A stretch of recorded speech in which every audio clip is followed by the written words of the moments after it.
Welcome back to another episode of Hobby Time in the Murder Basement, where today I get to sit down and talk with Alex from Frog Lane Studios. Fantastic painter. He's been painting for a long time, but is pretty new to the YouTube game, even though you wouldn't know by the amount of work he's been putting out. Like, share, subscribe. Thank you so much for being here.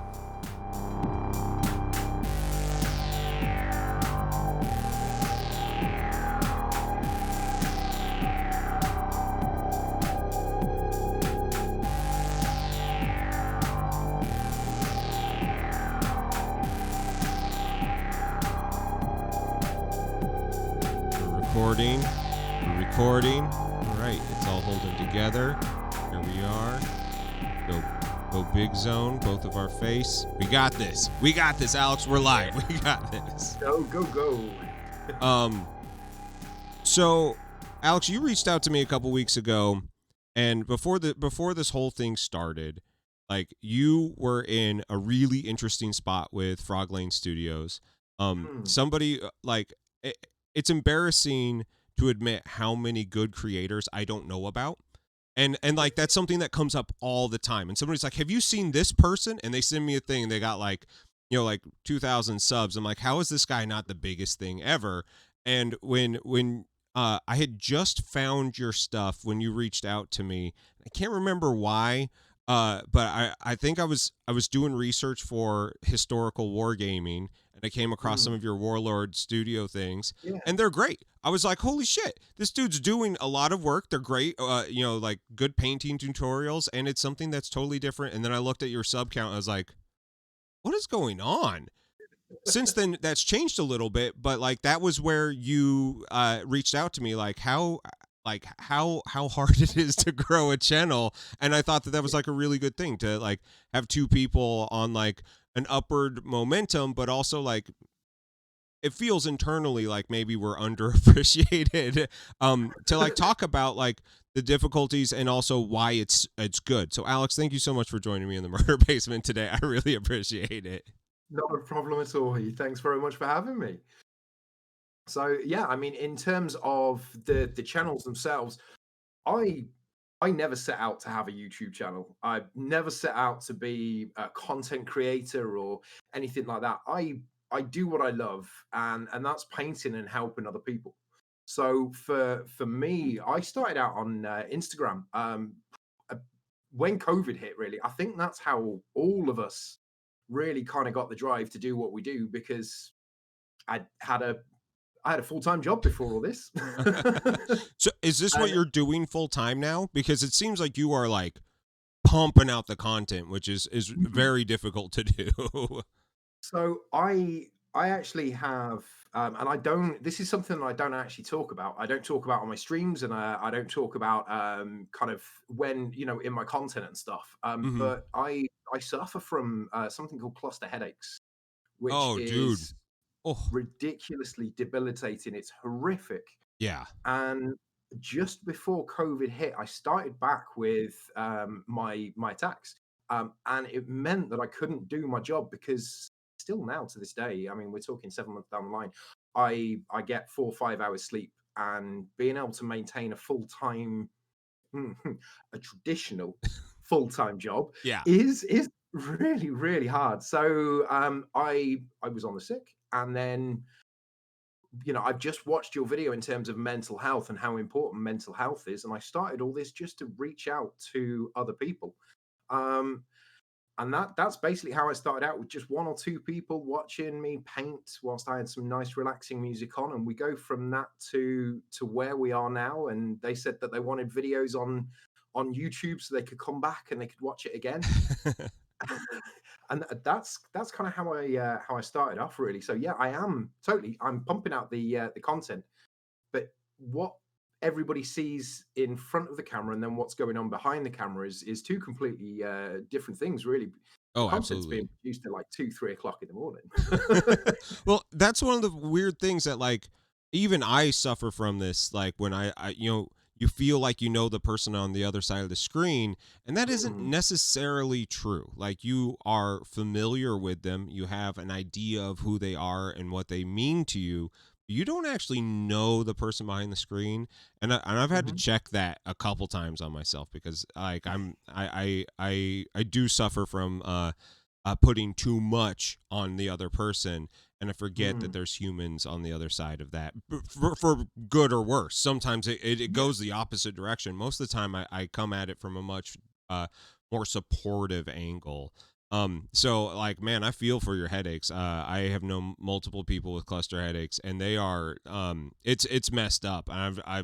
Like, I've seen migraines take people down, and Mhm. I've never seen, cluster headaches be something that people could even like remotely do their job. Like it was one of those, like, when it's on, it's really on. Mhm. But Mhm. my heart goes out to you. That's intense, man. Thank you, man. Thank you. Not many people know or have even heard of them. So it's nice actually just to kind of have somebody who's even heard of them. So to have other people that are involved, that's really cool as well. Yeah. Um, yeah. So Um, you you started all of this at the beginning of COVID, basically the same amount of time as me, which yeah. is it's impressive that you've put out as much work as you have on YouTube in such a small amount of time, because YouTube is really hard, and that's something that I try to like. I've had people ask like, "Do you like Twitch better than YouTube?" And I'm like, "Fuck yeah, I like Twitch better than YouTube because I don't have to like I just do what I do on Twitch." And Yep. everybody's like, "But why do you do YouTube?" And I'm like, "Because it gives permanence. Like, you do Twitch and it's just like burnt up into the air, and it goes off to the hobby gods, and you hope that they Mhm. are, smile upon you. Like, it always feels like Twitch is the tribute, and like YouTube is the place that people can keep on coming back to. YouTube is the church. And so it's interesting that you started on Instagram, and that's something that I really actually want to talk about, because I Mhm. didn't realize that Instagram has such a huge hobby community on it. And like, we share photos, but Yep. you do like a stream once a day on Instagram? So every single night, without fail, on Mondays through to Fridays, 7 p.m. currently British summertime, but by the time this goes out, it'll be GMT back into winter. So yeah, 7 till 8 p.m. and I do a live hobby tutorial. So every single day we have something different going on. Um, I mean, for me personally, the audience amount doesn't matter. I have my hardcore followers who come in every single day. That for me, I mean, if we talk about COVID, it's going to be a repeating issue that we talk about Yeah, over and of over course. again, not just for myself, but the whole hobby community. And so it's that place that people for Instagram, definitely that place that people used to go and chat with their mates on, their hobby nights, or down the pub or on a phone call or whatever it is. You don't have that anymore. We've lost contact with our local hobby community. Absolutely. But what Instagram is that global hobby community, and you have that on tap. And when I started this out 6 months ago, there was I could count the number of people who live stream on Instagram on one hand. And what's fantastic about it now is that I'm not saying by any stretch of the imagination that I was first on Instagram doing this. I'm more humble than that. But for me, it was that dedication every single day to make that time for other people. So what I do is I I refer to myself as a servant of the hobby and the hobby community, and that's not in any way big headed, but that is the nature of what I do. I never lock anything behind a paywall. All of my content is free. If people want to support me on my Patreon, they can do, but they don't have to. Sure. It's a place, and we talk about that church, that fellowship.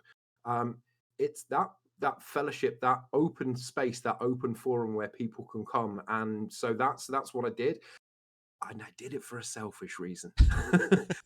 I did it for me, but what it's done is allowed everybody else that opportunity to come. Yeah. Well, and like, let's be honest, the hobby is a selfish thing. And while Mm, it can be altruistic, like this is something that we do because like we are we need to create something, and if we don't Yep. do it, who knows what the fuck else we're going to get into. So That's like I know that like if I didn't have a hobby like this, um and I still was just like being my kind of depressed self, playing Mhm. music, I would probably be like I still an alcoholic, like just drinking every single day. I would Mhm. probably, be like borderline like personality person of just like I get so frustrated and depressed where like because like to me the music is like I'm giving part of myself to someone, and the hobby Yeah. is something that I love doing that I can give away Mm. freely because it feels like I'm giving none of my person. Like I feel like I Yeah. haven't like chipped my soul and given it to you. And like but at the end of the day I feel so much more connection in this hobby than I ever did Definitely. in music. It makes me Mm. feel like I've spent the last 20 years of my life incorrectly. Like I probably should have been doing this since I was 16. And grown with the hobby because the people that I Mm. hear that have been in this for so long, the stuff that they talk about to them, it's now that it is their part of their soul. They're so Mhm. intertwined into it, and they're part of the story of the hobbying in the modern millennia. It's exciting, and like it feels so good. I'm glad I found it now. And Mhm. actually I just realized I found you on Instagram. I don't think it was a live stream, but I remember I think yours was the first, so I was just like, why is the live stream happening on Instagram? Like, what is it about Instagram that makes the live stream work for you? Because there are a lot of people doing it now. Mm. And like I know that the barrier of entry is really low. Grab your fucking phone, start streaming, That's have it. fun. Um, Absolutely. but like the camera is so bad, and like I'm Mhm. never gonna sit down and watch a full live stream on there. Like I'm happy that people are doing it, but I'm like, you can literally stream Twitch on your cell phone. It's the same thing, and you reach Mm. a broader audience. Like like why aren't people using Twitch? But like so what was it about Instagram that made it work for you? So yeah, again, I'll be honest with you, I am technically inept, technically defunct. I mean, when we talked about doing this, I didn't even realize that Discord allowed you to video chat. Like, I don't know this stuff. I know how to do painting, and I know how to take photos and operate it on there. And when I was looking through the stories, it had this live function, so I just clicked on that. Um, I've tried going over to Twitch. I've tried going over to YouTube, but you know what? My guys are on Instagram. Right. That's where I met all my guys, and they will follow me over to Twitch if I want to. But actually, there's a lot of people out there on Twitch. There's a lot of people that do that. I don't do this to gain followers and to, spout out against everything. I do this because I love it. So Sure. for me, yeah, I have that hour's stream is more for the other people that are on there than for myself. Okay. There are days when I don't want to do it, but as I'm sure you It's, you know as well, it's just the way it goes in content creation. There are definite pretty days much. that I don't want to do it. But it is very much for just that open space and that open forum. So I fill the gap on Instagram and do it that way. I mean, we have 20 guys, between 10 to 20 guys who come on regularly. That's impressive. And it for Instagram, it is like you said. I mean, there's Twitch out there. There's the YouTube Live. I mean, I click on and I see the big YouTubers and big Twitchers pulling in like thousands of people, and there's me going out to 10 or 20. But for me, the interaction that's back and forth, every single one of those guys is interacting. I know every single one of their names, what they're up to, and that's for me what Instagram gives that Twitch doesn't, because Twitch is primarily just a streaming platform, whereas Instagram has the photos and that side of things attached, so that you have that community, Yeah. that everybody can build up, and you can just quickly flick on, see what other people are doing, message them privately, that sort of thing. So it's more of a personal approach on Instagram, Oh, basically. absolutely. And like Twitch and I talk about this with like Zambies and Eeny Meenies. Like we Mhm. are like I invited you into the YouTube Brain Trust Discord so you Yes. could like interact, because like one of the first things that you said is like it feels like I'm here all alone working in this, and like that is I know that feeling, and that's really difficult. Mm. But also like it doesn't, you don't have to go at it alone. Like that's the cool thing, we Mm. do have all these communities built in. But like that's the one thing that like Zambies and Eeny Weenies and I are like talking all the time about Twitch as a platform, and like what it does good, what it doesn't do Yep. well at. And one of the things that like I talk about is like, Twitch is the tool to get you to other places. And like Yep. Instagram is a whole place. The only problem with Instagram is until you get like 10,000 subscribers, you aren't looked at Mhm. as like an influencer, like, so you Yeah. can't generate Yeah. money off of it. Like the best part about Twitch is the fact that I can generate a little bit of income. It's Mm. like small. It's not Yeah. much money, but like I'm realizing that if content creation is something I want to do full time, Mhm. I have to figure out ways to monetize this, even if it is just $15 at a time, Definitely. and But which is I think that's crazy. the really important thing though, is that it takes that jump from we talked about right at the very start about the fact that it is a selfish thing that we're doing, even though we're serving other people, and you can have all of the high altruistic hopes that you want, but ultimately this is becoming a job for both of us. Yeah, And so, how do you go about managing that? You have Twitch that does some stuff, okay. You have Instagram that does stuff, okay. You have YouTube that does stuff, okay. But there is not one platform anywhere that does, you know, the content creation to keep up there permanently, yeah, the live streaming aspect of it, and then the content interaction that's or the audience interaction that's there, and then you've got Facebook as well, which is that massive audience that's out there, and it's trying to maintain each one of those. For me, those are my four pots that I use, of course, same. and trying to maintain those. Yeah. Well, the real problem with Facebook is the algorithm squashes you.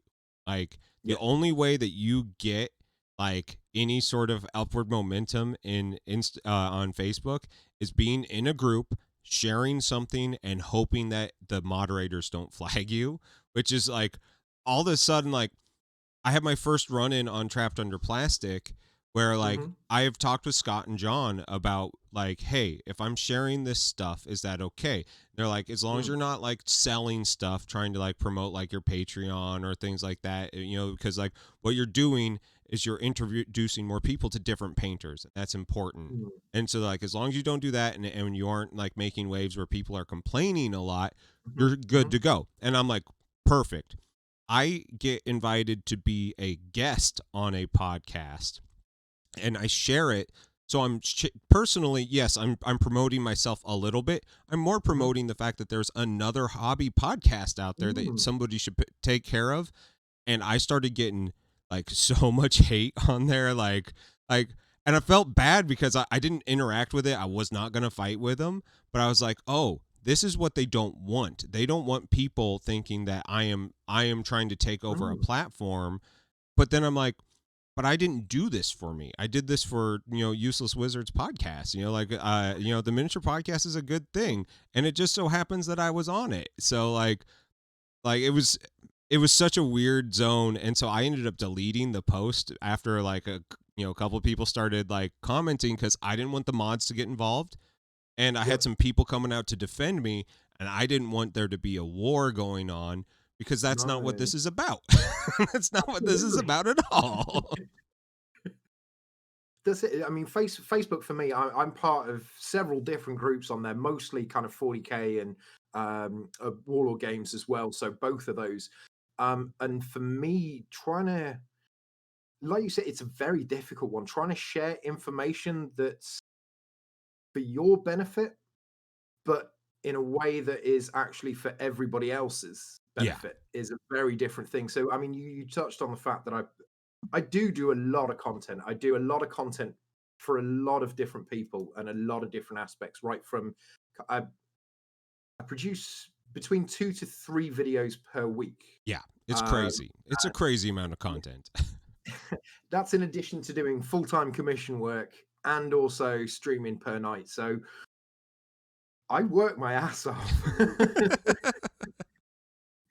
And then this cross-platform promotion thing is an entirely different beast as well. So Yeah. that then comes into it. And then the one-to-one personal approach that everybody tries to do, because like it or not, we're kind of becoming these personalities. I don't know what you call us, but we're I mean, more than if this was music, we would be up and coming rock stars at this point. Like it's that sort of thing. Like it is the personality, and it's the new influencer community Mhm, that like I have like actively said fuck the influencers because they don't have my best interest in mind mhm. until I came into the hobby. And I'm like, no, actually this hobby actually really wants, like, they do want me to spend my money properly. Yeah. They do want to interact with me differently. I was like, oh, this is very different. This is a whole different ball game than it was in music. This is a whole different ball game than it is with my small business. Like Yeah. I'm shocked at how open this hobby is for stuff like that, and how receptive people can be. But it is a slippery slope. It only takes a couple mess ups for people to start being like, oh yeah, well, this dude, I mean, like, look at Spiky Bits, probably one of the Yeah. most prolific voices in the hobby, and he gives so much for of himself into it. He gets Mhm. shit on the most because of his website. Like he is like, I suspect he's probably one of the most hated people in the hobby, not because he's some racist or a dick, but because he has a website that makes you look at ads. Like, this is how I make my money. I'm really sorry. But that's and like you up until I came into this, it was like, why are you plugging this? Why are you promoting this? I don't give a fuck about that. I just want to watch, I want to learn how to do bloody non-metal metal or wet blending, which is two of the hardest things in the world, and yet like it's two of the um most requested things that I get time and time again. Right here, right now, for the record, I can't fucking wet blend and I cannot do non-metal metal. So stop What? fucking asking me to do it. Well, non-metallic metal is something that I get. Wet blending is Mhm. something that I am shocked that more people don't do, because like Yep. I never learned the GW layer way. When Mm, I started painting from the idea of like, this is how traditional painters paint. Why wouldn't I do the same thing? So I'm like mhm. constantly mixing paints, and like, and all my friends are like, it's maddening watching you do this because we can't follow you. And I'm like, Yeah. but why? Like, why can't you, like, I'm just putting highlights while I'm also putting in the shadows. Like, I'm cutting out the middleman here. This should be easy. And this it should be, but for a traditionalist like me, I've spent 25 years in this hobby, and so I You're have spent 25 years learning one way of one doing way. things. Shit. So what got you into the hobby? Now that we're at this point, Yeah. what brought you in? Because 25 years versus my, almost 3 years, like Mhm. I often forget that I have not been doing this very long, and when I talk like this, like, why the fuck can't you do that? I know that sounds like I'm being kind of a dick. Yep. What was it about this hobby that grabbed you first, man? I I tell you what it was, because I've just kind of written a little bio in our Patreon Discord about what we were doing. I walked into a school lunchtime group where people were rolling dice and moving these little plastic figures about. And I sat there and watched, and one of the older kids turned around to me and he says, "Do you want to have a go?" And I was like, "Yeah." And for those who are initiated, what I did is I ran three Terminators over with a Rhino, rolled some dice, and killed one. But for me in my little 12-year-old hobby zone, I had this cinematic image of this Rhino, this tank jumping off this thing and crushing asunder these super soldiers. And that idea of the imagination and the creativity and applying both of those together was for me what got me hooked into that. then fast forward, these 25 years, my best man at my wedding is, a lad who I've known from the hobby for 15 odd years. My all of my best friends are guys who have been into the hobby. This hobby I've given everything to it, but it's given everything back to me again. And so you talk about, your music, and I would know for a fact that you wake up and you have that idea, that image, though, that riff, and you go, man, this is going to be something amazing. And then you craft it, and it comes to you, and you progress, and you've got this thing in front of you that you just go, I don't know how I managed to create this, but I did. And I have the same thing with the hobby. Yeah. And then there are other things that just come together, and you throw together in 5 or 10 minutes, and then all of a sudden you've got this masterpiece as well. And so that for me is what got me into the hobby, but what also sustained it as well, the community side of things, but the creativity and the knowledge and being able to learn something, and the key fact that there is always something new out there. Just with this guy just here, I've just put up the videos on how to do it. I've still got the rust effect video to do, but the rust effect video is something that I created especially for this guy, because he's such a huge scale that normal rusting techniques wouldn't work. So Right. it's something that I've crafted and created to do that. And that's the thing, is that comes from my expertise, but also looking about and looking at other content creators, what they're up to. I forget who it was that was doing the contrast.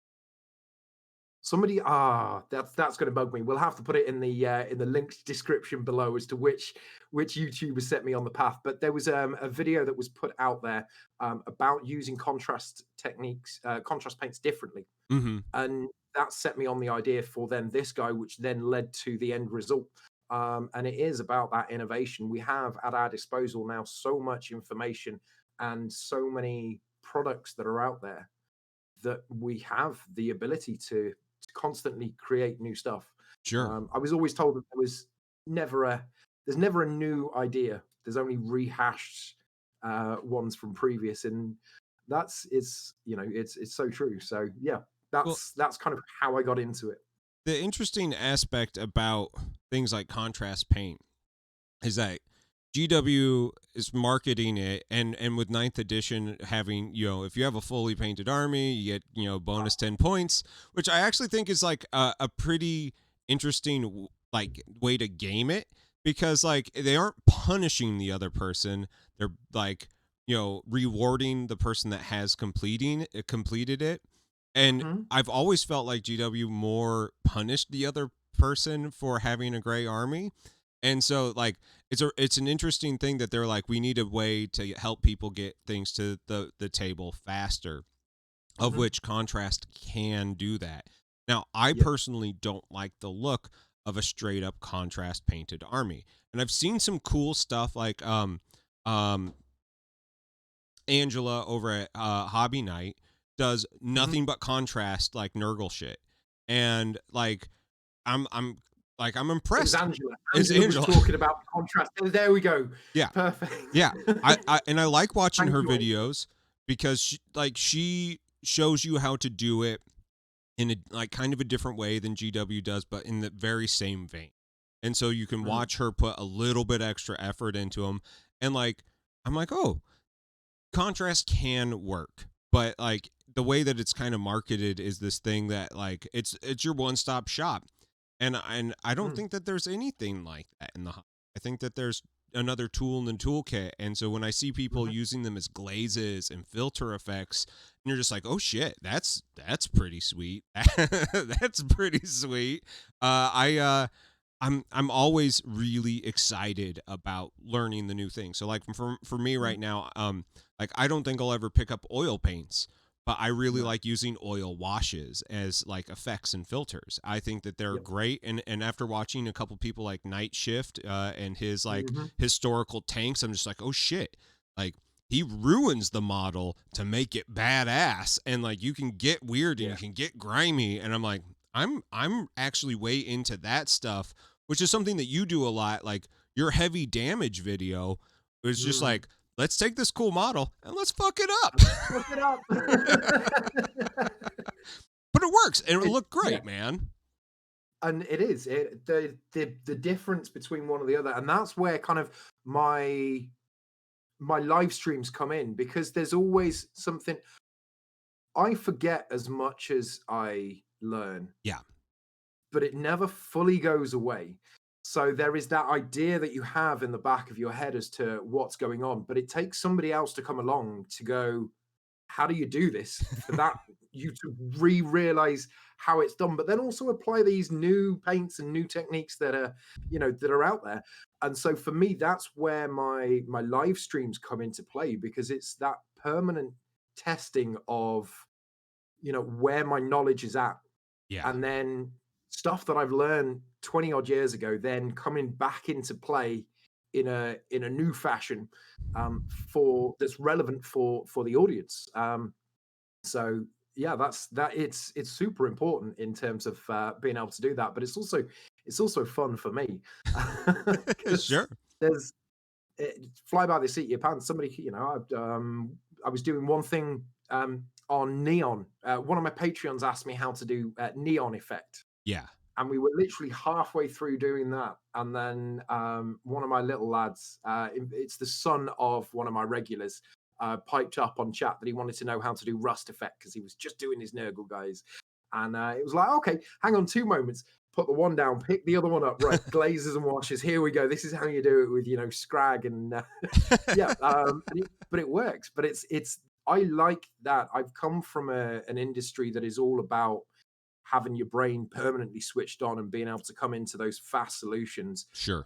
and painting and the videos and that are a very low energy level, very Sure. relaxed. But you're right. The creative problem solving of content creation is something that I think separates like the wheat from the chaff. Like if you can't do Mm, that, if you can't think on your feet, especially live streaming, like you are gonna have a mhm. really hard time. Not saying that it can't work, but I'm saying that you might have a lot less fun than someone else in the same position. Absolutely, definitely. So to kind of bring it back in terms of how difficult it is in terms of that cross platform promotion, as it were, which is ultimately what we have to do to make ourselves known. I mean, we both talked about the fact that we've started out from nowhere, and there are thousands of other people out there in our situation, um, and doing the same thing. There are people who are better than me, who don't do that. And being able to think on your feet, being able to constantly adapt to what's going on. If I just put out tutorials for stuff that I love, even if it was the best produced content that was out there, either the most innovative thing or I've done it the best possible, if nobody knows about it, nobody's going to watch it. Exactly. So what is the point of doing that? Really, I mean, you were talking in a video with Justin, and it's you the you can have the best ideas in the world. You were talking about slaving over on that video, slaving over your content for 6 or so months to produce the perfect albums. Um, but the music that you produced, and Yeah. half that time, less than that, is your best work. And Yeah. that's it. It is. It's about just putting out what's there on your heart, and somebody asks you to do, I always say in my comment section, ask me what you want to learn. Yeah. Because it's no good me producing a video in 6 months for somebody who has no idea about it, because Right. they need to know there and then. But at the same time, I don't care whether that person is the only person who watches that video, Right. um, because for them it's important. Um, and then if other people find that interesting and informative, brilliant, let's do it. Um, but the only way they're going to know is by getting it out there on Instagram, on Facebook, on YouTube, on Twitch, on Discord, Right. in the message forums. And we're not just talking about one message forum there, we're talking about bombarding the crap out of everybody, whilst trying to make it look as if you're not actually bombarding the crap out of everybody, whilst making it personal and approachable to each of those people in that group. And Right. mate, Well, and How this do you do it? so I don't know. Like because I still work a full-time job. Mhm. I'm there about 35 hours a week right now. Because I'm shitty at waking up in the like and I'm the boss, so I have an employee who like is on time and is great, and is like, with the two of us, we make like a super employee that, like, fit together and it works. Yep. But like, I having to answer, YouTube messages, Discord messages, Instagram messages, Mhm. Facebook messages. It's hard. It's really hard juggling everything. And like you said that you're not doing this for money, but like, is there a point where you can see it being something that is no longer worth the effort? Because like, there has to be a payoff. Like, I've realized that this is not something. Well, I will probably always be doing this, but if I ever get to that point where, like, I feel like my sprint, I'm out of Mhm. steam, I will probably go to like the once a month, once whenever I feel like it. But Mhm. like, the doing all this content per week is not something that maybe I will want to do for forever, unless if it's something that is actually like supporting me or supplementing enough of my time, my income, so I can actually devote more time to it. Mm. So I feel like I'm doing it properly. It's like, what is your level? Like, when would you call it? like if it A doesn't go really up, difficult one. because that's the Yeah. hard thing. We all know when we've made it, but I don't know Mhm. if any of us know or are emotionally ready for calling it yet. Like, what does that Yeah. mean? Wow. See, ooh, that's a really good one. Right? For yeah, because it makes you think. I mean, if this was any other job, yeah, if I was considering this a job, Yeah, which it is, it is. because I do it full time Yeah. and I don't get anything out of it. I survive at the moment on these commissions. That's what I'm surviving on. I mean, Yeah. if we want to talk real talk here, you know, I don't get enough to live off in terms of, um, like, I don't even like using the word, but benefits, man. Sure. I'm ill at this moment in time. Um, I ended up in hospital 3 weeks ago because of painting. Um, I I did my chest and my left pec in from holding the paintbrush and concentrating, and Oh I ended no. up with seriously. I ended up okay. So if you wake up in the morning and you have chest pains and you have tingling on the left arm, what does that mean? So it's a heart attack Yeah, generally. yeah, exactly. So now leave it for 2 weeks and it's getting worse. That's probably going to mean you're going to need to go to the hospital. So I Yeah. did, and I went through all my checks, and everything was fine. Because we have the amazing NHS, we don't have to pay for it. We just It's turn up, and awesome. everything happens. And at the end of it, they were like, "We don't know what's wrong with you. You've got a full bit of health. In fact, you're fitter than you should be." Like, wicked. Okay, so so I paint for 6 hours a day. What does that look like to you? They were like, "That's what that looks like. Stop it." Stop it. Uh, Yeah. Get up and stretch. Move a little bit. do yoga. So that's what I do now. Like I get up, I have my couple of hours block and I do that. This for me was never a job. And so in terms of calling it, um, it's when it's when it becomes a job. I think Okay. that's when I would call it, is because when it becomes a job, when it becomes something that I am is not beneficial to my health, that's not beneficial to my mental well-being. Yeah. I mean, we've all been there in jobs where you turn up. It's a struggle to get up.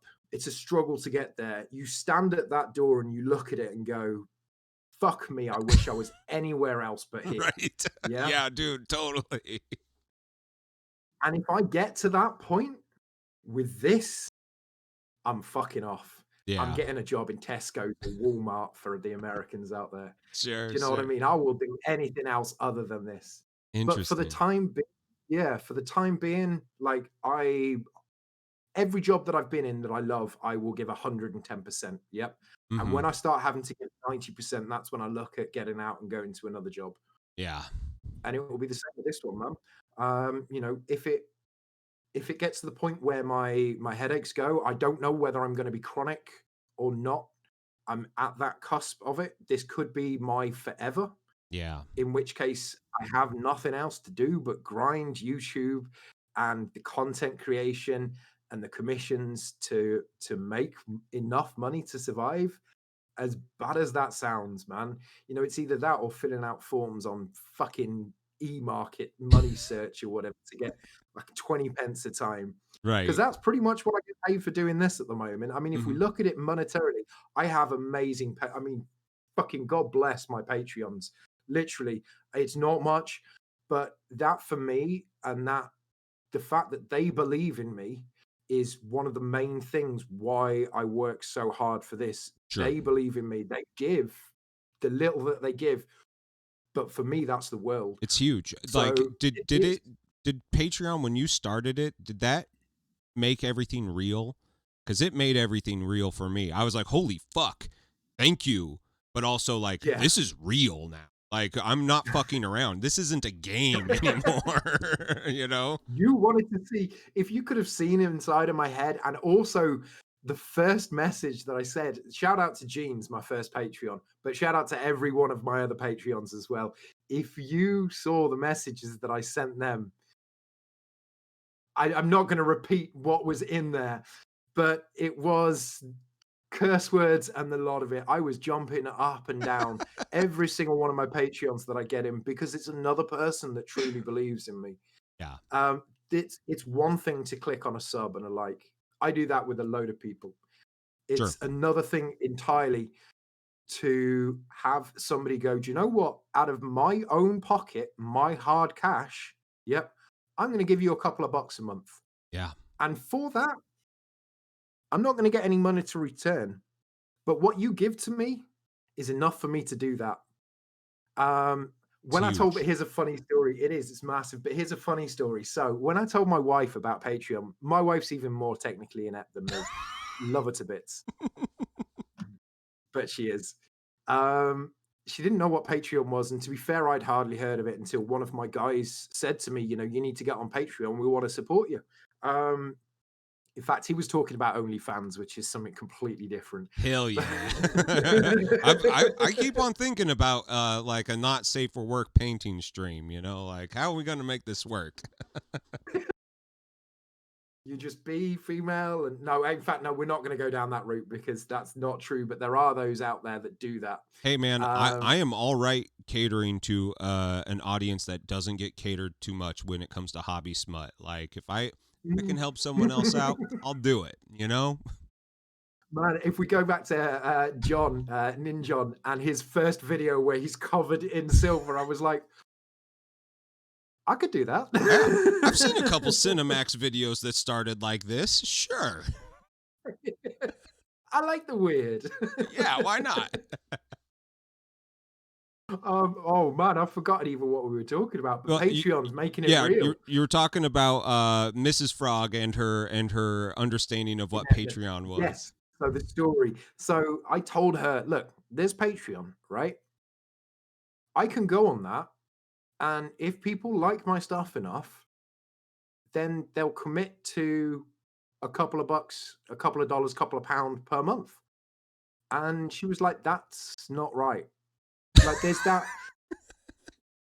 Why?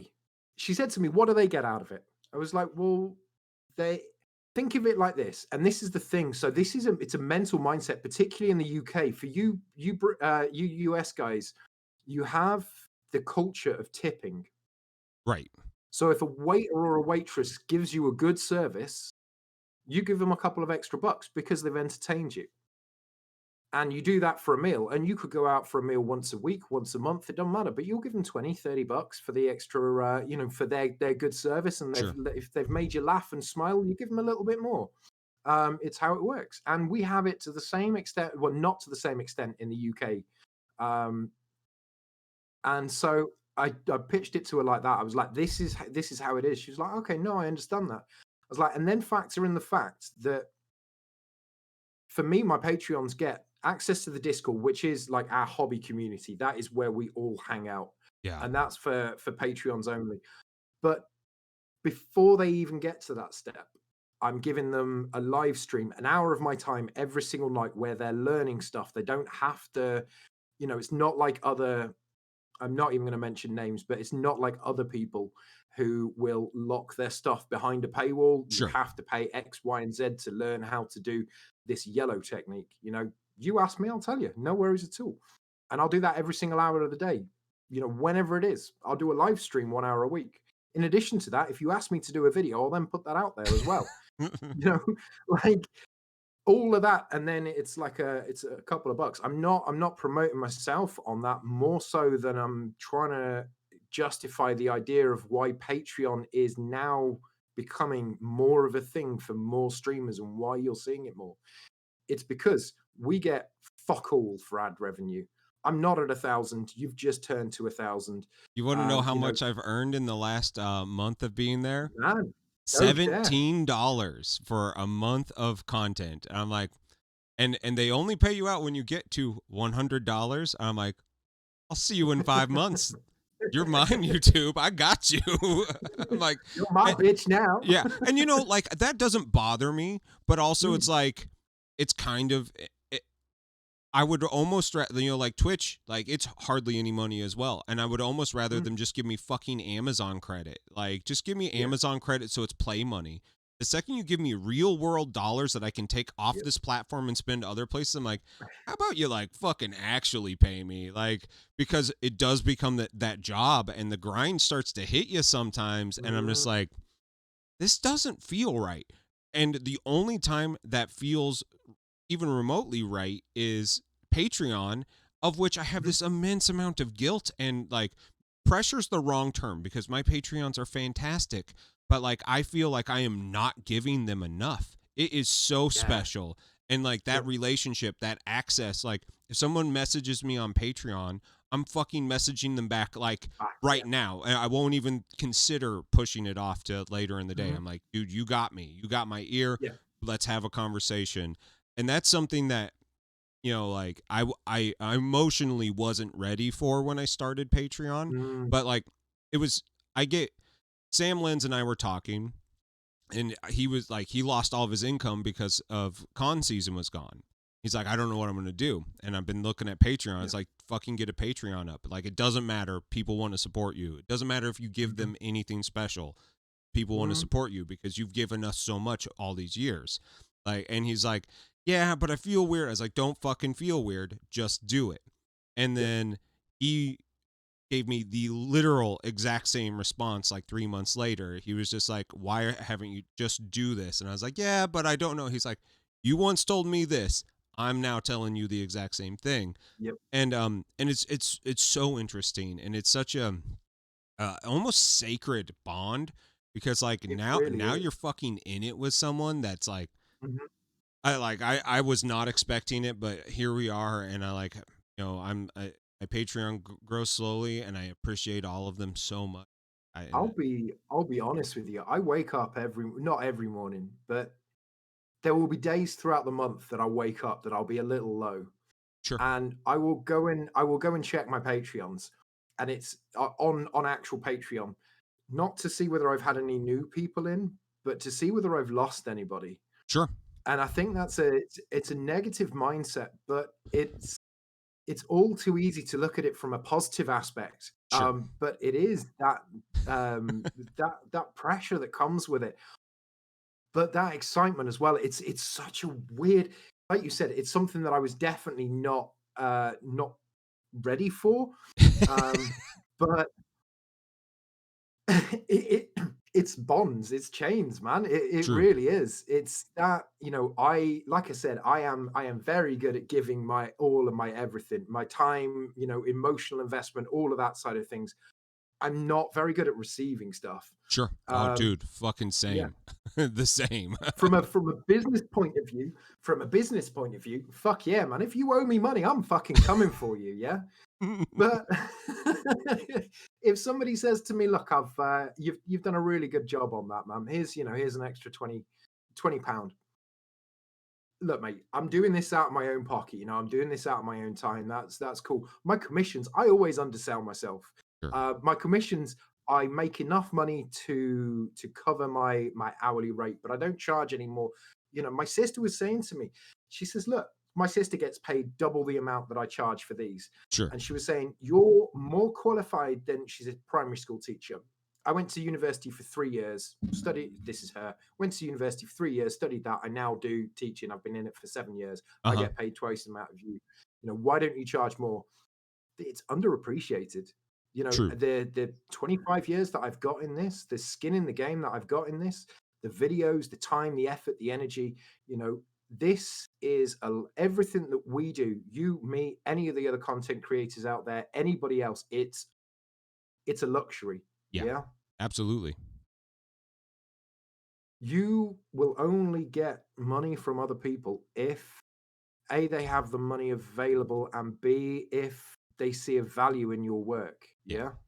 So I get messaged a lot from people, especially on Instagram, who are like, "Dude, I love your work. What's it take for a commission?" And then I send them the slip through. I find out what they want, and I'll send them the slip through, and then I'll get nothing back, or I'll get, I can't afford that.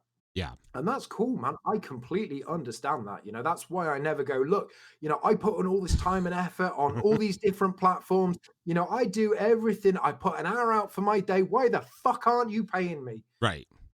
Because that is not about what we do. No. This is a service that is out there. It's a busker on a street, man. It's your Yeah. waiter. You know what I mean? It's the guy in your hobby store that you go in and you see and you have that chat with. Yeah, it's your mate. You Yeah. would never pay your mate for all of the services that your mate has done for you over Right. these years. Right. So why the fuck would you pay me? Right. And it's all about like, keeping score, like nobody keeps score with their friends and the stuff. Like we're Yep. all very open with each other on that level. And Mhm. so like to have that mentality, like it's kind of like the difference between an abundance mentality and a poverty mentality. The Yep. poverty mentality are the people who look at it as like there's only a finite amount of people that are going to want to get miniatures painted, and while there Mhm. is a smaller amount of people who are going to want to get commission paints, like I do custom picture framing, like that's my day gig. How many? I Yep. mean, everybody has something that they fucking want framed, but who wants to pay a framer to do it? It's expensive and Absolutely. it's a huge investment. But at the end of the day, I have a skill that they don't have. I have the tools that they don't have, and I have the time that Mhm. they don't have to do this stuff. That's what they're paying for. And the people who get it, and that's something that I'm realizing, like I just recently raised my painting commission rates just because like I literally don't have time to do it for the amount that I was Mm. charging. And while right now I don't have any commissions, if I do get one, it covers the lack of time that I will be, the things that I will have to Investment. sacrifice, and like Mhm. I'm all, and I'm fortunate enough that I don't need it right now. Mm. Earlier in shutdown, I could have needed it quite a bit, but luckily I'm back working. But like, it's a very weird trade off. Mm. The client versus the craftsman, because like I Yep. sometimes I have a hard time calling what we do art because so much of it is like executed by memory, by instinct, like it's not Mhm. it's not something that like everything that we're doing is art. Not saying that it can't be art, but it's just for the most part it's trade, it's craft that we're doing. It is. And it's should be, I think, marketed in such a way that people understand the time and the effort that goes into it. Mhm. And I think a lot of people don't, like that's a hard part of the relationship between the client Mm. and the craftsman. For me, touching on the commission side, so I I always look at it, and it was Siege Studio that put it best when they did their interview with Kyriak, was time is the only thing that we don't get back. Straight Yeah. up. I can go and I can get more paints. I can do, that's not an issue. But in Yeah. terms of the time, that's what I'm not getting back. So what am I charging for? I'm going to be charging for the time. So you're going to get pounds per hour or dollars per hour. Yeah. Um, and from that, you're going to then see a breakdown of how much time I've invested in each one of these individual parts, because you need to know A, where your money's going, but also B, how much work am I putting in? I'm not going to give you a flat out fee for it. With you buying a sofa or something like that, instinctively, okay, well, that sofa's had X amount of time and they've had this machinery and they've done this R&D Right. and they've got this particular material, you know what I mean? But I give you a finished product and you go, yeah, I can replicate that. And then you go away and do it. And then you go, fuck me, I can't. How did you do it? Right. But and that's the But that's thing, where, and maybe and I know like, and I don't think that you're looking down on anybody who keeps like stuff behind paywalls and stuff of that Hmm. nature. It's just part of your model that isn't it doesn't really make sense for your business model at this point. Mhm. But that's something that I think is like a really interesting aspect too of like the one-on-one coaching that can come with like Yeah. Patreon. That's stuff that like people can literally buy an hour of your time a month at like kind of at will, like, hey, I'm giving you this money, let's set it up for a later time and let's work on stuff, and maybe you do Mhm. more than or whatever. Like I don't know anybody who's like hardcore like, oh, the hour's up, I'm out of here.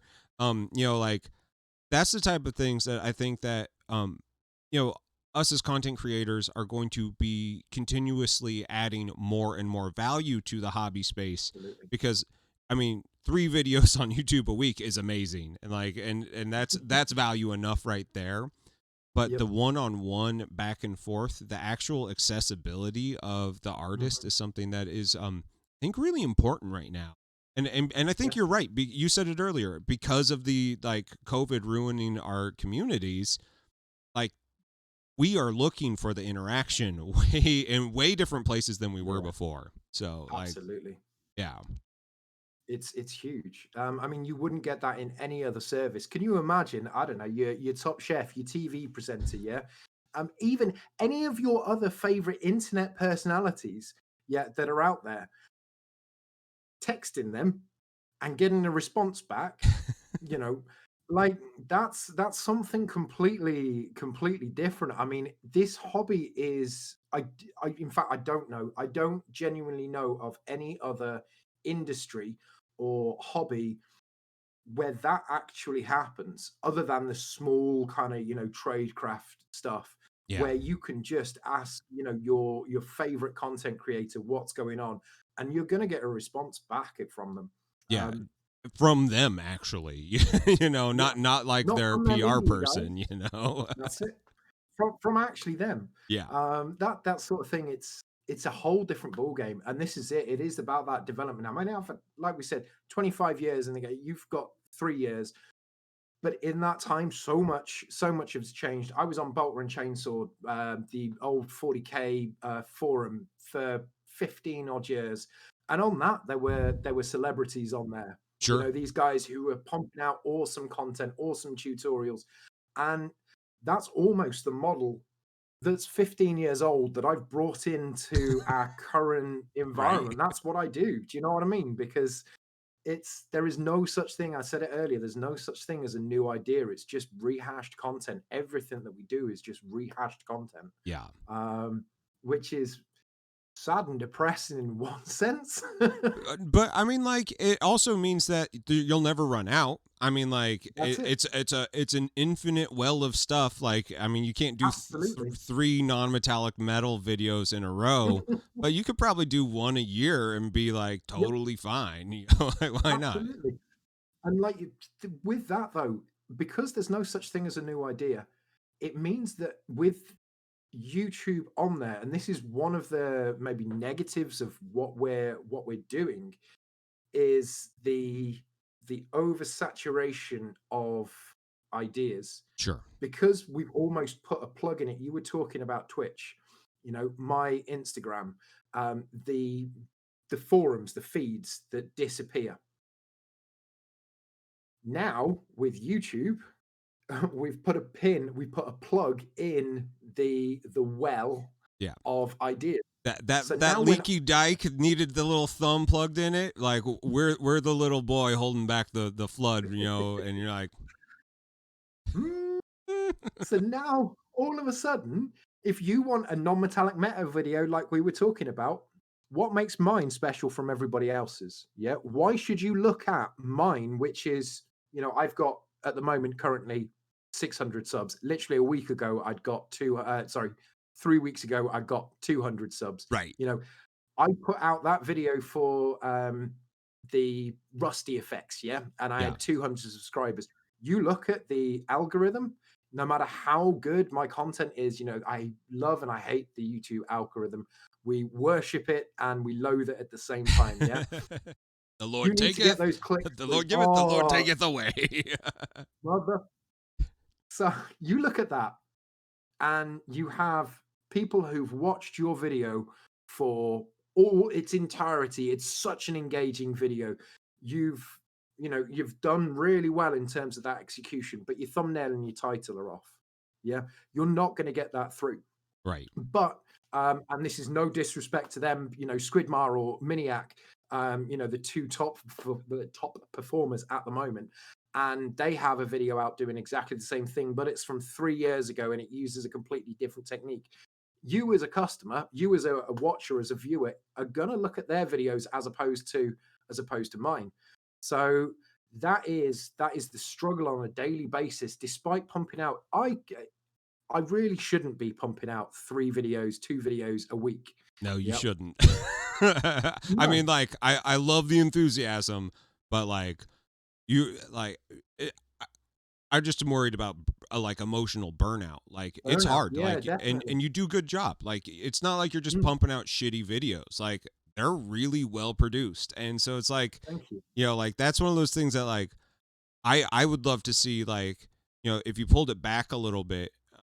I don't know if that helps the YouTube algorithm or not. Like, I actually don't understand enough about it to like know whether or not anything that we're doing is right or wrong. Yeah, And one thing that people say is like, you have to have the right thumbnail. And then I see somebody use a shitty thumbnail and get 100,000 views. I'm like, fuck you. You don't know what you're talking yeah. about. Or you go on and it's just fucking clickbait. I mean, for God's sake, Yep. like, why are you doing this? Yep. So, God love them, but no, I don't think anybody has any fucking idea. No. Um, it is one of those things, but I have the ability, and at the moment, I have the time, and it's helps me with my sanity to be able to help other people. Yeah. So if I have the ability to do it, then fuck it, I'll do it. You know? Well, so let's talk about your. I mean, because when we first interacted, the tone Mhm. of your your message to me Right. was that of somebody who's like I've seen some shit. Like, you had this like 1,000-yard stare, sort of like, is this even fucking worth it? Like, the Yep. tone was like way dark. And since then, you have had an actual massive explosion of exposure to Yeah. your channel, which is really exciting. And you have like the exact opposite sort of like of a I'm point of view. fucking smiling. Right? So what was it? Where was your breaking point? Because like, I think when I Yeah. found you, you had like 40 videos up. Like, it was not a small amount. I was just like, why is this not getting the traction? Like, Yep. what was your thing that exploded? I so I was put in, and this is the thing, this is why I shouldn't be doing what I'm doing, and why YouTubers and anybody who sees this in the future, why you shouldn't be doing what I'm doing is because if we're looking at this from a business point of view, and if you're looking at it from, and this is the thing with kind of cross platform, and I keep referring back to that and then coming back to what we're talking about, but to make a business out of what we're doing, you need to have a surgical, targeted approach. Sure. Everything you need to do has to have the focus and the vision to lead back to what your initial reason is. Now, if that's monetary, then you need to follow what everybody else is doing. but you need to then make that as expert and as perfected and as crafted as you possibly can. You need to have the best setup. I still work off my phone. All of my videos are shot on my phone, yeah? But I need to have the SLR with the HD so I can get my, my 4K and my zoom in.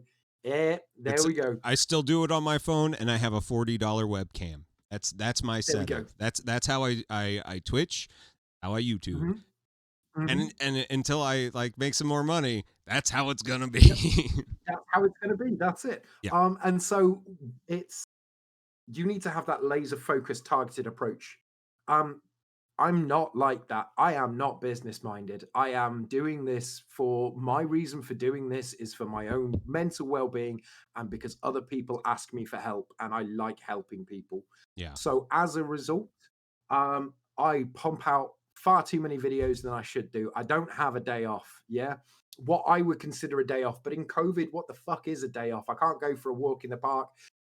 I can't go out and see my mates. I can't go out on a night out. I can't do anything. I've got my headaches where I don't even fucking sleep at night. Like, genuinely, what am I going to do other than sit here and make YouTube videos for people? So that's what I do.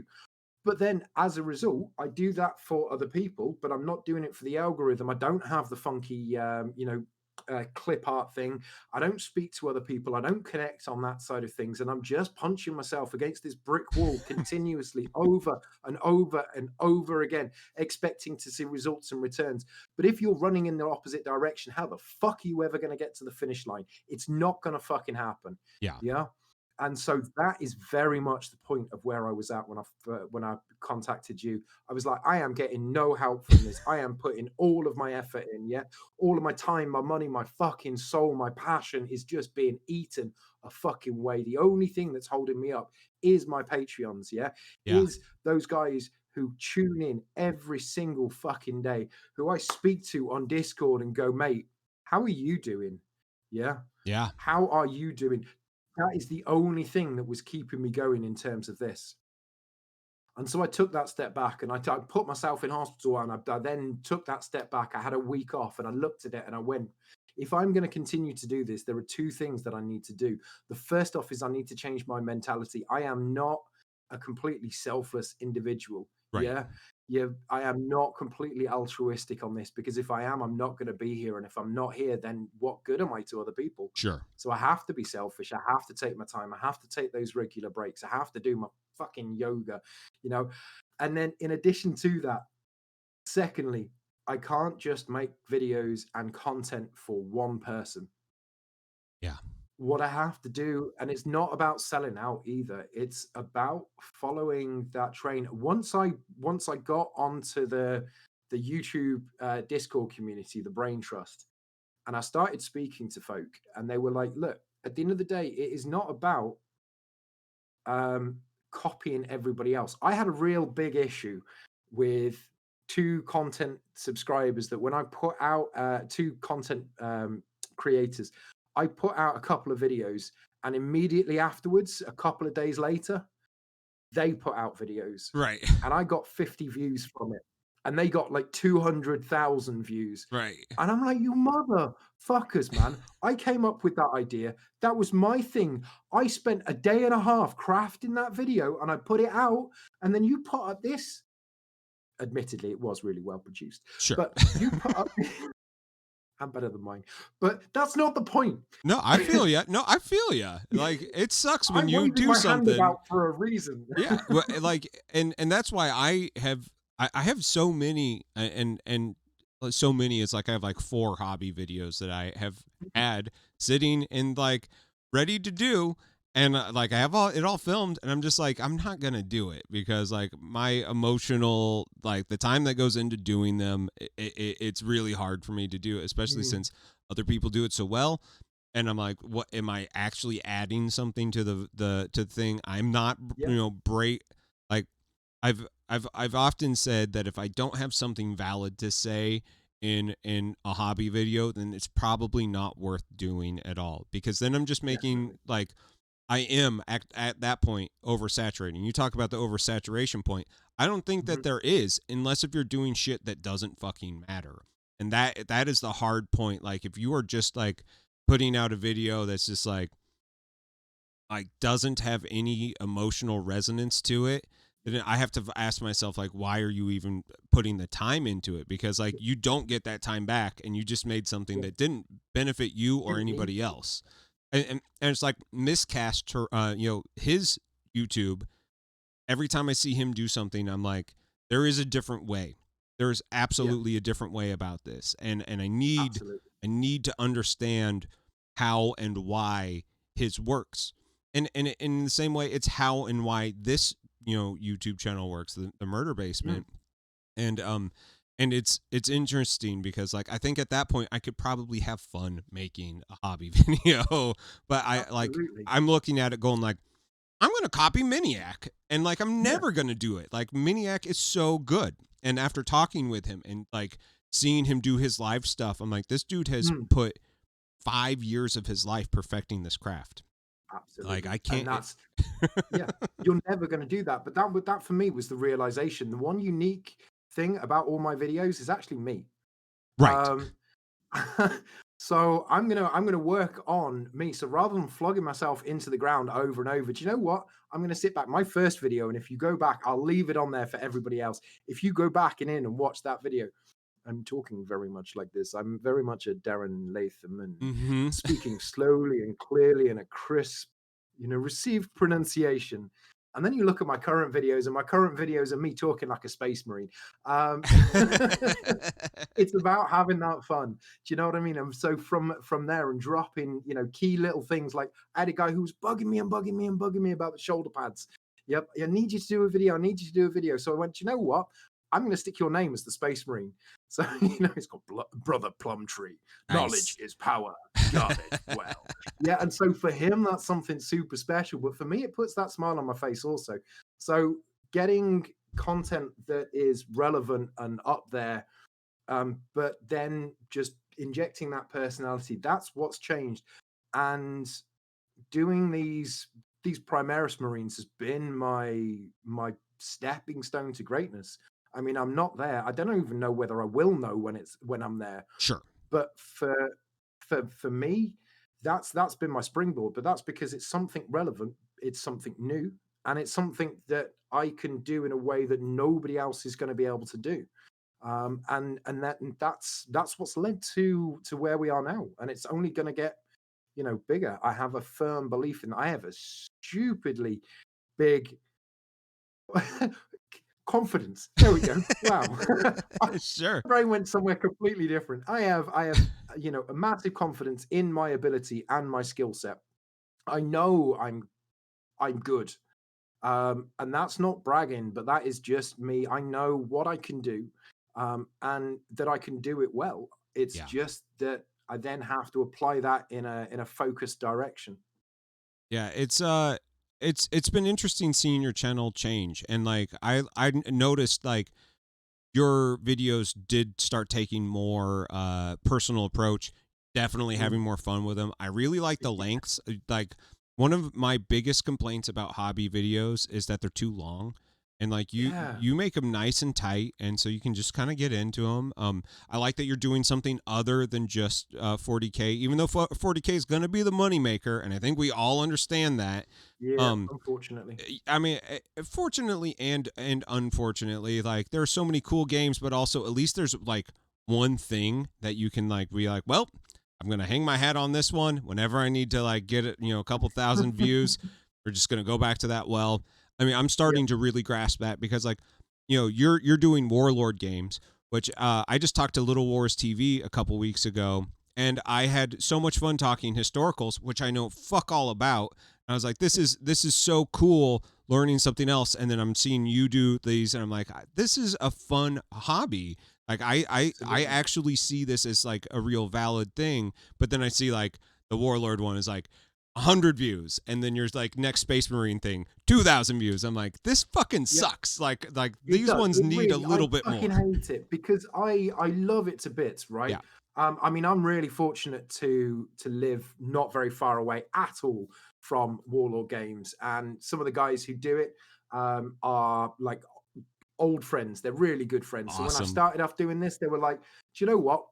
here's stuff, and we'll help promote it. Yeah. And I'm like, yeah, Yeah. I'm gonna make it big. This is my money. So I do, and I do a big thing. And the amount of people who are interested in Warlord is so small in comparison to 40k. I just want to put, like, honest to God, right?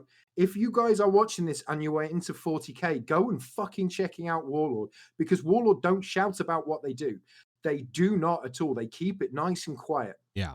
But what they do is fucking fantastic. Their game system is amazing. You don't have to wait the first turn, the second turn to set everything up and do it from there. You know, you don't have to wait half an hour for the other person to take their turn. You're straight in there. You're rolling dice. It's my turn, your turn. I'm moving a squad. You're moving a squad, so on and so forth.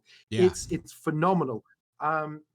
And they just don't shout about it, so they don't get it. And it's like that with YouTube as well. Yeah. You know, because everybody watches 40k stuff, then that is where the money is in terms of that. But then you don't get that out of from the other videos. So Right. it swings and roundabouts, but it is all about playing that game, and that's what you have to do. And it's the same with Instagram. You have to play that game. You know, it's Yep. the same with Facebook. You have to do it. But it's the same as any. If we're looking at this in terms of a job, it is the same as any job. Yeah, Hell there yeah, are the right? parts of it that you love and the parts of it that you don't. I mean, so like my passion project is Conquest: The Last Argument of Kings.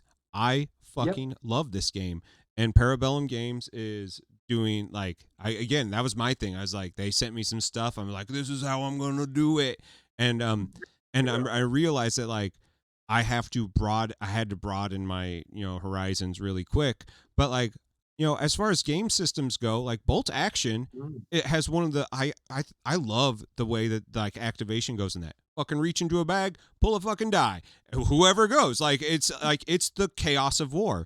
And, you know, Conquest is a similar thing. You set up your command deck like you're a general, and you say, this is what I want to move in this order, and you take turns moving. And if you set up your fucking command deck wrong, like the table changes really drastically. That's shit that you don't get in 40k. You know, like you can sit and watch a game of 40k, and by the end of turn 2, you know who's going to win. Like there isn't a mystery there.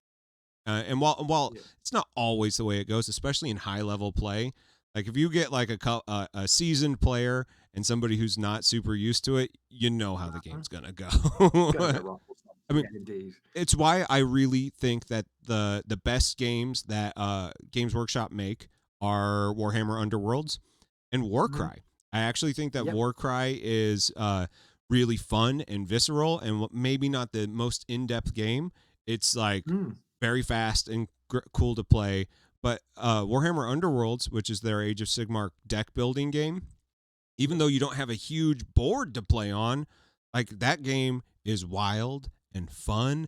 And I'm just like, why don't more people play this? Like, I get that 40K is the big property, but also like they make real good games. And it's so weird that I love it. Yeah, no, totally.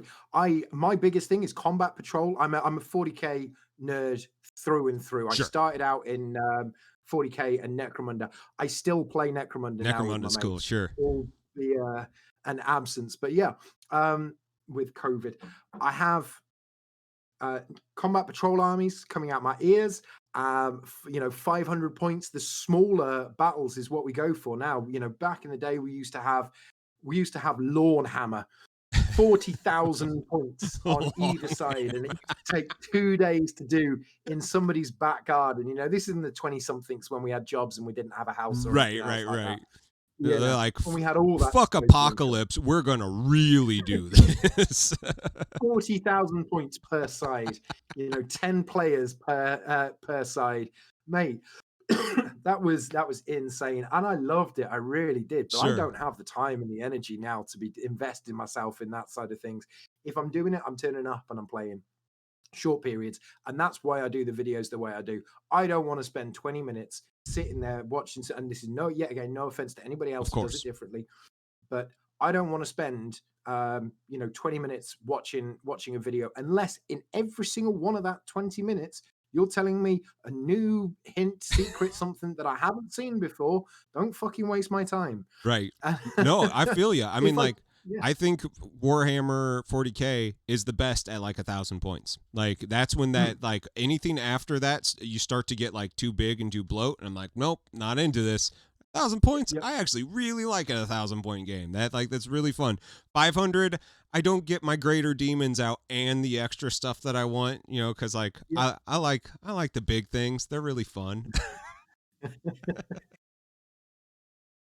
So yeah, it is very much. But it's horses for courses. And so for YouTube, um, I'm going to play that game. You know, I'll play Awesome. the Warhammer, the whether it be AOS or 40K, you know, and pump out content for them. I don't mind doing that. I don't get paid. I don't get sponsored by them. I'm not one of their influencers. But for me, I've always started out and I've always been doing these hobby tutorials for people. So it doesn't actually matter what medium I'm painting on, whether it's, you know, a space marine or whether it's, you know, one of the vault dwellers or something else, you know, Right. one of the D&D miniatures. It doesn't matter for me.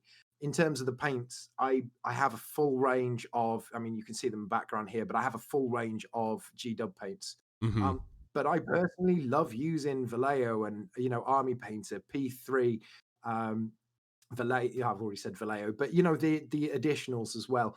Yeah. But I use and I teach in Warhammer because it is the most easily accessible. So it's those small sacrifices that we make, but ultimately over the wider thing, if I can help more people and if I can get out there to more people by following some rules, then I will. But Well, I never yeah. thought I would. Well, and you in the same way that Duncan gave us replicatable tutorials. Fucking do Hmm. this, you will get this. Point A Hmm. to point B. You do the same Absolutely. thing and much smaller with like much more open-ended results. Mm, And that's what I really like about your tutorials. Like you don't have thank to you. do this is how you do battle damage on a space marine. This is how Yeah. you do battle damage on armor, and Yeah. that's what you do. And so anything that you learn from this 6 minute video you can apply literally anywhere else, and Absolutely. that's the key. Being too micro, like you know, I was talking with Epic Duck and he loves painting Hmm. relic blade models, which I love. Yeah. Relic blade models, they're so cool. Nobody's looking for relic blade models on YouTube. So it's just like instead of Absolutely. saying this is how you paint a relic blade model, say this is how you do a green cloak. Like That's it. broaden that. That's it. Like it doesn't matter what you're doing it on. Just spread it out. Broaden, spread it. Yeah, absolutely. And from there, people are then going to be able to. It's more accessible. Yeah. I love. I mean, Paint to Life. I was speaking to him the other day. I love his videos. Yeah. He talks whilst he paints. He tells these amazing, imaginative stories. It's like you're there. I wish. No, actually, okay. I love my DM. I love my DM, but he would make an equally good DM for me. There we Sure. go. Phil, if you're watching, but Paint to Life is amazing in terms of the stories that he tells, and he puts, you can see it, his heart and his soul into these videos. Um, and he's another one who's only got, you know, a couple of hundred subscribers because his stuff is niche, but the people that he talks to and that he engages with, that's where that comes from. And for Yeah. him, you know, that's something he enjoys and it comes across. And so you want to take, you know, you want to cherry pick from other people. You don't want to be an exact, you know, Miniac copy or a Squidmar copy or anything else like that. But yet again, you can't go too off the wall. So, you know, Yeah. I kind of mix up the Darren Latham vibe with the he's just being a nutter. Or not a nutter, but just, you know, somebody I just put my own spin on it basically. So you've got Darren Latham and then you've just got, you know, the craziness that can ensue with the open-endedness with just the micromanaged videos. And for me, that kind of seems to be working. I love it. We're getting kind of towards the end of like our time here, so I do have a couple more Yeah, direct questions for you. As someone absolutely. who's been on both sides of the spectrum of this is the fucking worst to like, oh my god, I Yep. actually see this happening, and like instead of the like the negativity around it, I get you have this new sense of positivity. Mm. What advice can you give to a new creator who's getting into this? If you could if you could go back and tell yourself getting into this where you are now, what is the lessons that you would give to them? Yeah, I mean, I am still under 100 subs. They say that it takes a year to build 100 subs. Sorry, 1,000. I'm under Hmm. 1,000 subs. They say it takes about a year to get to 1,000 subs. You're gonna get there. It's gonna I'm happen. uh, I know yeah, it. I'm 3 months. I'm 3 months in, and I'm 700 and over already. Yeah, it's But what I'm happening. trying to say is, I'm by no means an expert. But in Hmm. terms of, if I could tell myself, man, do you know what? I'd actually tell myself to do it exactly the same way. I wouldn't change it because, and that's not the fact that I got it right, but it's because I got it wrong. Sure, sure. Um, because if you always have success, you'll never know what failure looks like. So when you hit failure, it's going to be harder to overcome. And the further you get down that road of success, the harder it is to deal with failure. Sure. Um, so absolutely, I would 100% say, to not just to me, but to anybody else, for starting out, pick up your phone, start recording, start making videos, and just be yourself. If you've got something interesting to say, then go ahead and do it. I mean, look at you, Heath. Look at, Murder Basement. There's nothing out there at all like what you're doing. Right. But for myself, for other content creators, for those people who are in the industry on the other side of the fence to where we were 6 months ago, the guys that are in the thick of it, creating stuff and being that source of inspiration for other people, it's invaluable. What you do is invaluable. But Sure. you would never have done, the only way you did what you did is by picking up the camera and starting to film. It's the same when I have a new painter, man. You Yeah. know, I, one of my guys turned around to me and said, I want to paint, I want to learn just how to do it, and I want to do this, that, and the other. And I'm like, yep, that's wicked, let's do it. And then 2 months down the line, I can't do it. And it's like, look, I didn't get to where I am in 2 weeks. Yeah. Right. My painting comes from painting every single day for 25 years. Yeah. That's where I am. That's why I'm in the position to do what I'm doing. Yeah. Yep. I haven't been in the YouTube game for 25 years. I've been in it for 3 months. Yeah. So my Space Marine is going to look a fuckload different from anybody else's. Yeah. I'm not edge highlighting. I'm using contrasts. Yeah. But Yeah. I'm not just doing that. I'm just doing it on a bare basic thing. I haven't got all of the individual unique blends that need to go in there. But I'm not going to get there unless I put out those videos. And every video I build on from another thing, everything that I look at, I can then call back to something else and go, that's where I learned how to do this. So yeah, I'd tell myself to do exactly the same Just thing. do You it. can't Just stop being you. dude. Do it. I always joke about like for me growing up in the 90s, like everything was so much more attitude based in the 90s. Like there's a weird polish that was happening in the 80s that like went away as soon as like things like Nirvana broke. Like Yeah. and then everything was attitude. Hip hop was there, and you're like when you think of Sprite, it was image is nothing. Thirst is everything. Obey your thirst. Sprite. And like it's the most Obey your milk thirst. toast soda out there, and it had the edgiest like motto. Like I'm just like sometimes you just got to do it and like Yeah. get it out there, put yourself out there. You may not cross the finish line the way that you think, but just by doing it, you've crossed the finish line. And Absolutely. and eventually you can decide whether or not that finish line is worth coming back to the race every single time. Mhm. But doing it and understanding what it takes is huge. And just that putting your first step is bigger than what a lot of people do. They think Most I'm going to definitely. do this, but like the effort, like you have all the tools. If you have a cell phone, you can do this. I got Mm. to Twitch affiliate on my cell phone. Like everybody talks about you can't do that. Like no, you can. You have to put the Mm. time in though. Have to That's drive. it. You have to have the drive. And if you don't, it's all right. No shade, no harm, no foul. But like just Mm. understand that the people who have put in this time, like it's a lot of work. It's a lot of effort. Yeah. you It really know. is. It is. It's graft. It's graft every single day. But in order to get there, you have to first start. And, you can go all wise and philosophical on it, but nobody's got time for that. No. Like it is literally just, there is a step, you do a step, then you do another step, and then you keep going. But in terms of those steps, it's going to be different for everybody. Of course. Depends on the terrain, the shoes that you're wearing, blah, blah. I don't fucking care. Like literally, it is just do it. Just get out Fucking and do it, it. man. Yeah. So, okay, final question. My favorite that I always ask Go on. is coming from my background in sales, I always talk about the big hairy audacious goal, the BHAG. Yep. Like what is your BHAG? What is your, like, if you could see yourself, what does the ending look like? When do you think that you will have made it? Um, I will have made it when I don't have a vision in terms of that. Honestly, I really don't have a vision. People have that vision and drive. For me, my BHAG would be to be able to make money off of this, which is a passion, to not have to paint for 8 hours a day doing commissions to support that. And when the commissions dry up, which they had done previously, to Sure. not have to flog my soul on eBay and pump out stuff for half the price because nobody wants to buy it, and to sit there. I've got so much stuff on eBay at the moment that is just Sure. not selling. Sure. You know, I don't want to have to live off that. I want what I do and the energy and enthusiasm that I put into everything that I do, my heart, my soul, my passion, and my hobby.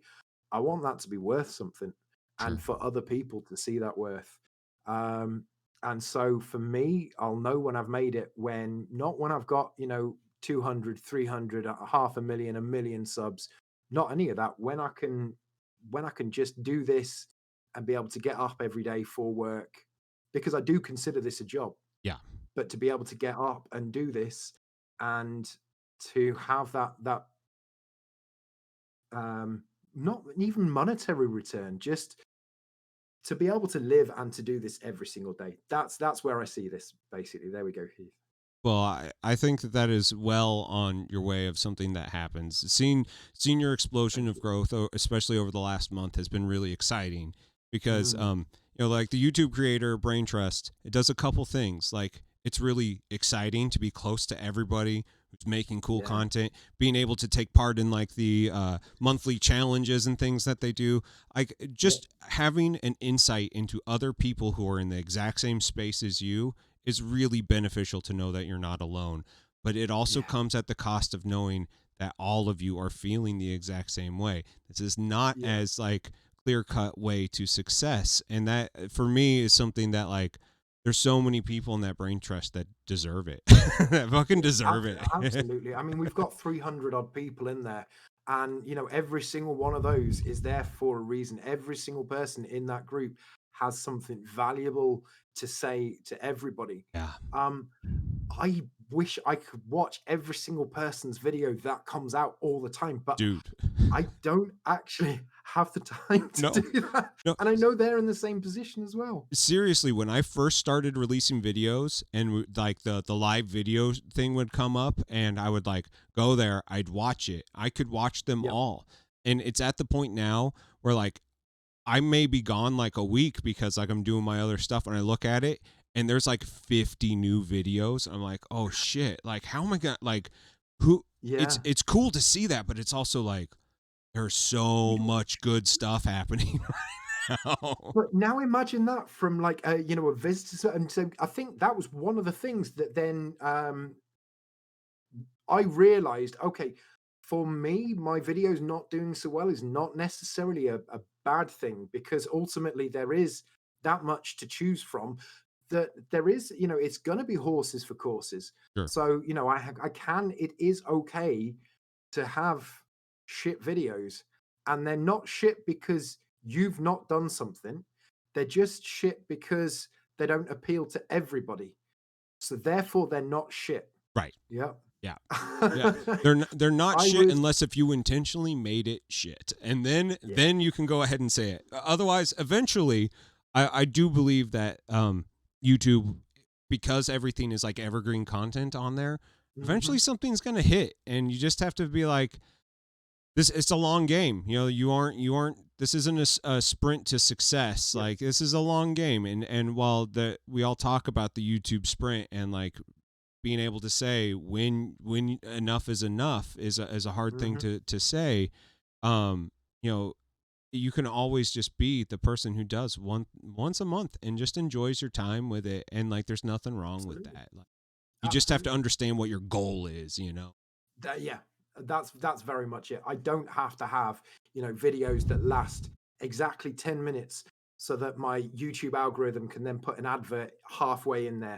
Yep, I don't have to have 4K cameras so that I can get that close up on that specific model. I don't have to have hours of B-roll footage in there, Yeah. so that I can accent every single thing that I'm doing. I don't have to frame my shots perfectly in terms of my content. It doesn't have to be the latest and greatest thing. Yep, I can literally do my own thing. And as long as I'm happy with those results, that is the value that needs to be on there. True. So yeah, definitely. That being said, everything that the guys in the Brain Trust have given me has been invaluable because it has allowed me to adopt their way of doing things, not necessarily completely, but borrow. It's exactly what we were talking about before. There is no new idea. Yep, we're Right. borrowing from here and there and we're putting it together and then we're making our own thing. But unless you have that knowledge in the first place, you can't do that. Yeah. So Well, and yeah, they it's put finding so your much space. stuff into perspective. Like for me, I'm just like, you guys have put a lot into perspective about what it's like to actually be. I mean, it reminds me of like the old road dog musicians that are just doing it and they putting in Yeah, the time, you know, and they may never be the most famous people, but to the people that know them, they're really special and important. And like, absolutely. that is like, it's great to have found that community. You know, like That's it. I Yeah. like, it's just like so cool. So, well, Alex, thank you so much for joining me today in the murder basement. Hey, Your, not a problem at all. your story's great and your videos are great, and I can't wait Thank to you. see what happens over the course of the next 6 months. You know, I Definitely. think you've got good things coming your way.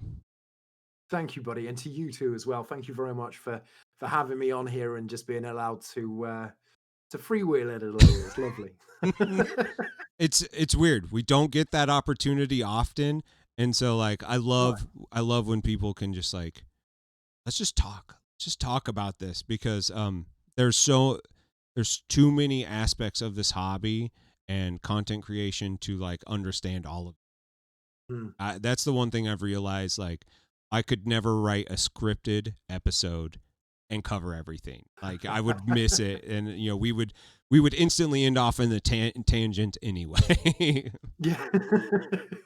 That's it. No, perfect. Heath, thank you so much for having me on here. And yeah, best of luck with the interviews and stuff. You don't need it, but it's so exciting to see where this is going. Thank you very much for having me. Well, thanks, man. I appreciate it. Take care. Thank you for making it through another episode of Hobby Time in the Murder Basement. I really appreciate your support. If you'd like to continue the support in other ways, I do have a Patreon. The link is down below. Proceeds from that will go to pay for new equipment, subscription fees if I need it, and graphic design stuff. I'd like to help build this channel. So any of your support is, while never necessary, is always appreciated. If you want to see more hobby stuff, you can head on over to Twitch. I generally stream on Sundays at noon. Thank you so much. I really appreciate it.